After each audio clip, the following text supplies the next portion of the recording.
Are tradition, youth, and style enough for Barcelona and the Liga more broadly to compete in the modern era when money seems to talk louder than ever before? With the Premier League splurging billions on players, can Barcelona hope to win this season and beyond? That's the question we're going to try to answer today. Welcome to episode 720 of the Barcelona podcast, brought to you by the Blue Wire Podcast Network. I'm Dan Hilton, and before we go into answering that question, I please ask you to subscribe to the YouTube channel, give a good rating on the podcast apps, and become a Patreon to help me continue to make more shows like this. All right, that's enough of a plug. Let's dive in. Today, I'm not focusing on just Barcelona, but odds are if you chose to listen to the Barcelona podcast, you're likely a culé. So let's just briefly recap the one-to-one fiasco first. The one-to-one rule is that for every euro you save or earn, you can spend €1 on wages or transfers. If you've exceeded the one-to-one rule, where your spending exceeds your wage bill, then you have to operate on the 1-to-4 rule, and you can spend €1 for every 4 you bring in. That is what Barcelona has operated for a few seasons now, due largely to the delay of the stadium. Again, if you chose this show, you chose it with a baseline understanding of the VIP seats not being approved and the delay of any return back to the Camp Nou. So a lack of gate revenue that would have helped the club get back to the one-to-one and easily be able to register their players is something you're already well familiar with. Another reminder that I say all the time is that Barcelona, like Real Madrid, do have money. They're some of the biggest earning clubs in the world, but it's how much money they can spend based on the debt and losses that they've taken. So for Barcelona to get the final registrations done this summer, and this is after new sponsorships and contract restructurings, the board still needed to personally guarantee around €7 million from their own pockets just to register everybody, including Rooney Bargi, on the final day. So that's Barcelona's individual stuff. We've talked about that aplenty. Now we're really going to focus on the Liga, though, and what is often cited as the defense of Javier Tebas and his strict salary limits that are both helping and hurting the Liga. The helping part is that it is put into place to protect clubs from spending too high of a portion of what they make, and therefore putting them in financial danger and ultimately and potentially running out of business. Local Catalan club Reus did it recently, and after the global financial crash that is somehow almost 16, 17 years ago, clubs like Real Oviedo, who were saved by people like Sid Lowe when they were on the verge of going belly up, those clubs were saved, yes, but some did not meet that same fate. There were other clubs like Osasuna and Malaga that had also flirted with complete disaster at the time. Most profoundly, the FFP limits are in place to protect those clubs that do get some European success, like Valencia, like Super Depor or Deportiva La Coruña from the turn of the millennium, when they had all that success, and then that money dried up when they weren't as successful, and that's to protect those clubs of what was assuredly going to be a pretty nasty return to earth. Now, the argument that is currently going on is whether or not that salary limit is helping or hurting clubs. Because the inverse of that is that clubs cannot afford to buy players, and therefore, can they even compete in the Liga? And can they compete in the top division of Spain? And obviously, if they can't even do that, then they're not going to be competing in Europe.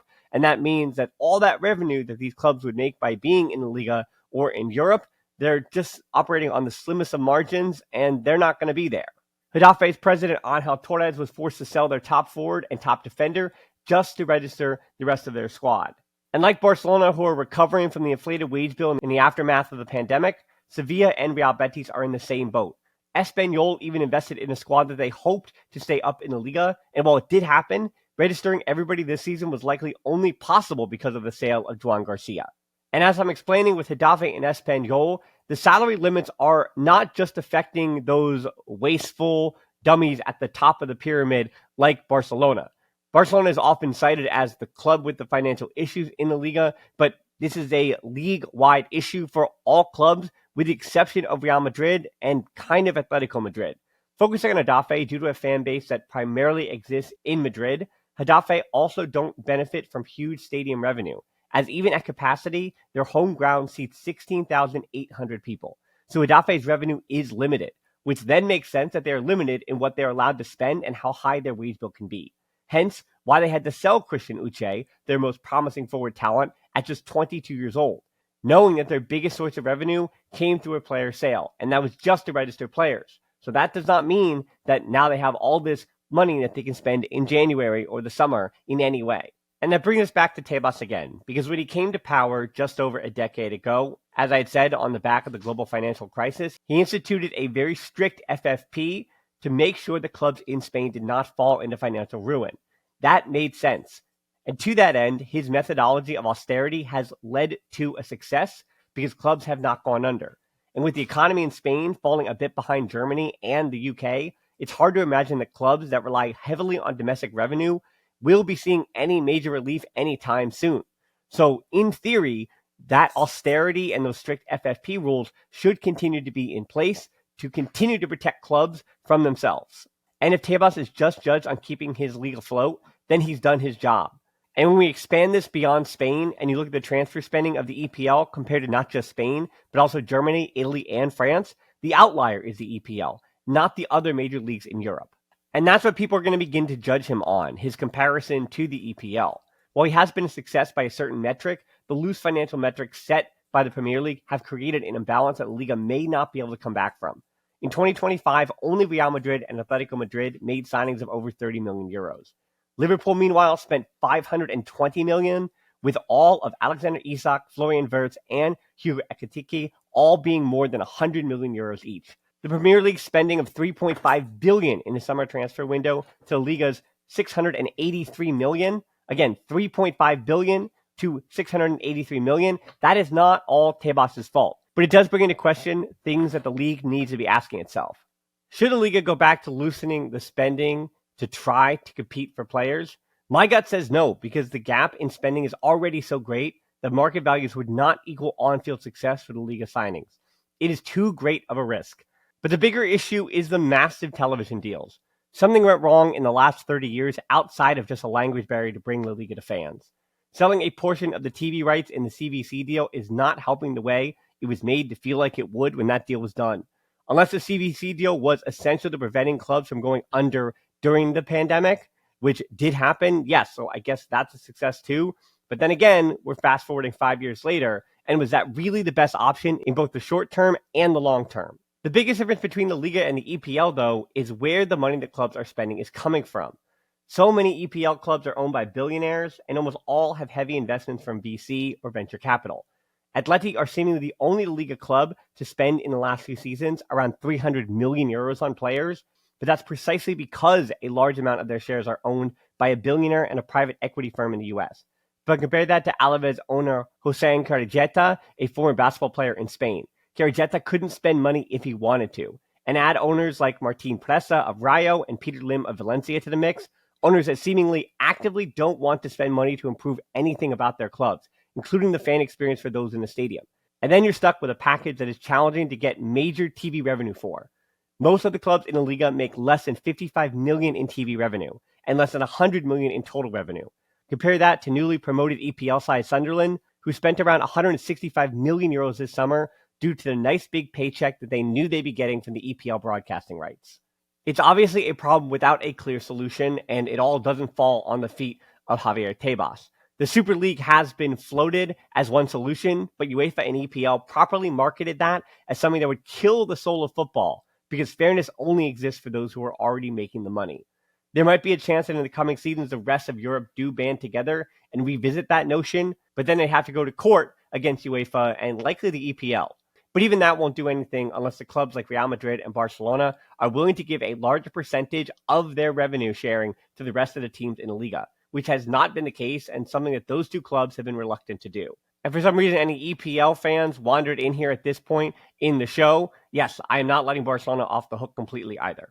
As for solutions, all I know, and again, I would be being paid big money as a consultant if I actually knew the answers and not just begging for subscriptions on a YouTube channel. Please subscribe, by the way. But the biggest solutions have to do with long-term investment in the future of the Liga. Piracy is considered a major issue by the Liga, but I also think that it's long been a fool's errand to come down so hard on those fans who are looking to share the game in a digital space. The younger generations are interacting with teams almost solely through social media, and fanhood is based on aura and vibes, I hope I'm using those terms right, of players in highlights. So restricting those highlights to be shared by creators is putting the cart before the horse. Yes, you keep your revenue for the licensing and imaging rights that you paid such sweet dollar for, but it comes at the cost of transactional fan interaction. A league like the NBA was willing to eat those costs 10 plus years ago, and it made them a boatload of money down the road and made it a much more popular league with younger fans. And that is what Liga has to do, get younger with their fans. And I think that last point sums up my greatest critique with Javier Tebas and the owners around the Liga. There is a short-sightedness to seemingly every action that they take around Spain. It's all about survival and very little looking ahead to the future.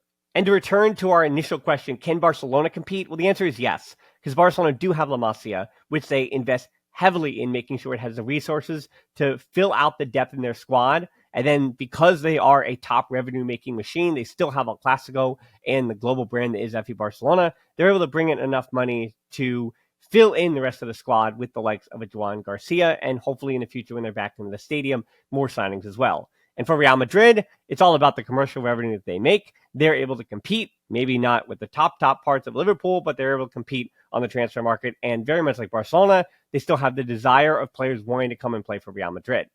Fortunately for the rest of the Liga fans and a lot of the other clubs, they've also been investing in their academies. And so there is enough talent year after selling some of their best that the Liga can survive with a decent product. And I think it is a credit to the Liga that has helped the product not completely fall off a cliff like we've seen somewhat across Liga. But the worrying thing about that is that how long is this sustainable for Barcelona and the Liga? Can Spanish teams keep up? Can Barcelona hope to get a new number 9 and other squad necessities in the next few seasons if the academy doesn't supply it? Will EPL teams ransack the Liga academies at younger and younger ages and continue to hurt the on-field product? That would be my biggest fear. Those are the kind of questions that keep me up at night and why I made this whole video without true answers to these questions. Another question that keeps me up at night, will I hit 50,000 subscribers on YouTube?